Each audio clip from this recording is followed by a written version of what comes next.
remember it like it was yesterday. May 3rd, 2012.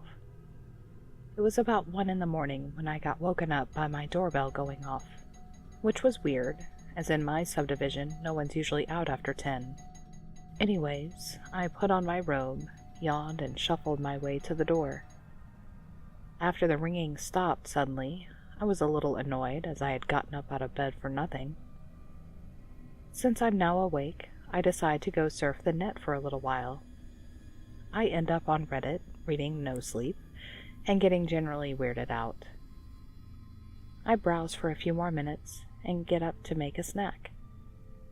My doorbell started ringing again, so I walk over to the door and look through the peephole. I fell back and started to scream. It was my mom. The only problem? My mom's funeral was 2 weeks ago.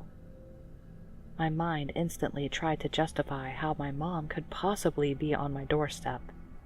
I'd seen them lower the casket. I'd held her hand when she passed. But here she was, standing in front of me. I looked out the peephole again, shaking from fear. There was nothing there. I let out a half sob, half sigh, the fear and adrenaline making my heart race. I shook my head and brushed it off as a symptom of my grief. I turned back to my half-made sandwich and let out another scream. My mom was right there in front of me. I woke up to the sound of my alarm clock going off. I was breathing heavily and sweating profusely. I looked around rapidly and realized it was morning. I shook off the feeling and went to get some breakfast. As my eggs were cooking, I turned on the news and expected the usual political swill. Instead, I heard the anchorman. "There's been a rather strange story today, folks. A recent epidemic of grave robbing in the local graveyard." I dropped my pan and ignored the burnt smell of the linoleum. The grave they were showing on the TV was my mother's, and it was empty. The date? May 3rd, 2012.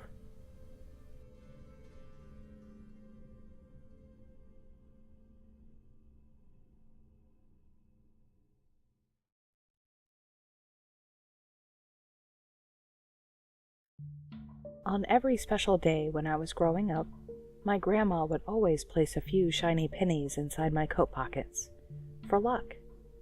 It's an English tradition, I think. Every birthday or clarinet recital or Saints' Day parade, my mom would send me to Grandma's house so Grandma could drop the coins into my pockets. They weren't worth more than maybe a comic book, but the kindly gesture always added to the excitement of the important events of my young life. Sadly, Grandma passed away when I was 8, but to my surprise, I'd still find shiny pennies inside my pockets on every special occasion. I never told my mom. I figured that Grandma was still giving me her blessings from heaven, and I wanted it to be mine and Grandma's secret. Grandma was a secretive sort of person, who spoke in odd homilies like "a stitch in time saves 9," and she'd wink, and I'd know everything would always be all right. Of course, as I grew older, I suspected that it was my mom who was secretly slipping me the pennies, as she knew how dearly I'd loved my grandma. But then my mom died suddenly when I was 17, and the pennies continued to appear. I found pennies when I passed my driving test and when I started my first job. These pennies helped me through a tough time, as all I'd ever had was my mom and grandma, us girls against the world. But when I met Jake, the pennies suddenly stopped. Every big day passed by, from our first date to our wedding day, with none of Grandma's pennies to mark the occasion. I became tearful on the night Jake proposed, whilst we sat in his car eating drive-thru, so Jake asked what the fuck I was crying about. I told him about Grandma's pennies, and he laughed his ass off, suggesting that the dead old sow must need all her pennies, as there ain't no pension in hell. I was inconsolable, so desperate I felt to receive Grandma's blessing. On the big day, I wore a jacket with pockets, in case Grandma decided to put some pennies inside, over my smartest blouse, as Jake had refused to waste good money on a wedding dress. I cried the entire bus ride to the chapel. "Oh, Grandma," I sobbed. "Please see the good in Jake. He'll provide for me as soon as his death metal band gets signed by Sony Music or EMI." But still, my pockets were empty. Jake seemed badly hungover that day. He staggered, bloated and spluttering down the aisle, and choked as he was supposed to say, "I do." He clutched his throat, turning purple, and to everyone's shock, coughed up a volcano of shiny pennies. His body jangled as if stuffed full of loose change as he fell down dead, a penny over each eye. And amidst the screams and the panic, I noticed a single shiny penny somehow land right inside my pocket. For luck.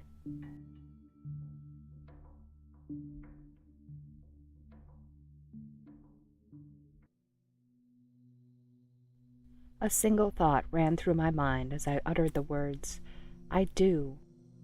My cheating husband needs to die. The ceremony had been a beautiful one, held in the garden of a mansion in the English countryside.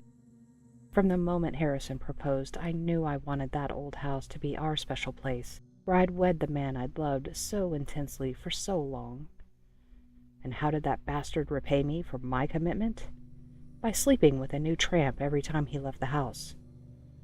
To do it once would have been one thing, but for me to learn that he's been playing around from word go, having to learn of his indiscretions from the wedding planner, that drove me over the edge. I will not be a cliché. As the wedding date drew closer, I grew more desperate. I couldn't tell people about my fiancé's debauchery. I'd be humiliated. Yet, I also couldn't let him get away with it all. Instead of wedding bells, I began to see an opportunity for the perfect crime. After the vows were done and the reception underway, I made a proposal of my own to the wedding party. "Let's play a game of hide and seek, a celebration of me finding my soulmate. Bride is it." My hand brushes the dagger strapped to my garter while I count to 100. In a mansion this big, all I would need to do is ambush him. Everyone would just assume that my philandering groom got cold feet and ran off.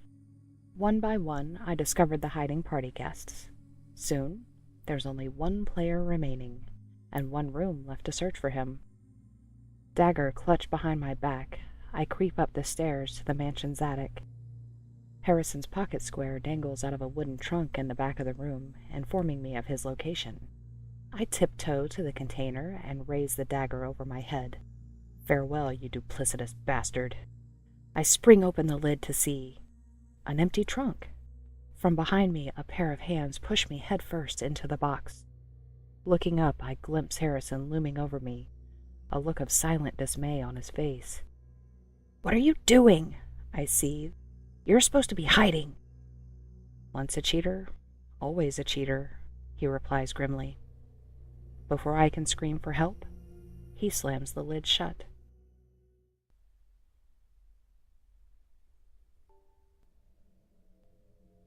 It all started when Johnny took a shortcut through a cemetery one misty night last week. Kid started coughing like he had an old car engine in his lungs. I scolded him a little for being out in the wet and cold like that, but I figured the cough was punishment enough. 2 days later, Johnny developed this hacking cough. Calls me into the bathroom, and he's coughed up blood all over the sink. Of course, we call the hospital. We get Johnny in immediately. My husband's terrified. Our younger daughter's confused. The doctors are floored. They say there's nothing wrong with the kid. We take Johnny home, and he starts coughing again. Kid sounds like he's retching, but finally, he coughs something up. A bullet. Kid coughs up a bullet in the sink. Next few days are like this. Kid coughed up a slip of paper with a time and date stamped July 27th, 1922. One day, he coughs up a bunch of prescription pills. But yesterday was the big one. Kid coughs up the handle of a knife. His throat looked unnatural as the thing came up. He half suffocated getting it out. My husband's pretty superstitious. Thinks this has something to do with Johnny being in that cemetery. Me? I'm a little more practical. I just need to know if this cough's contagious.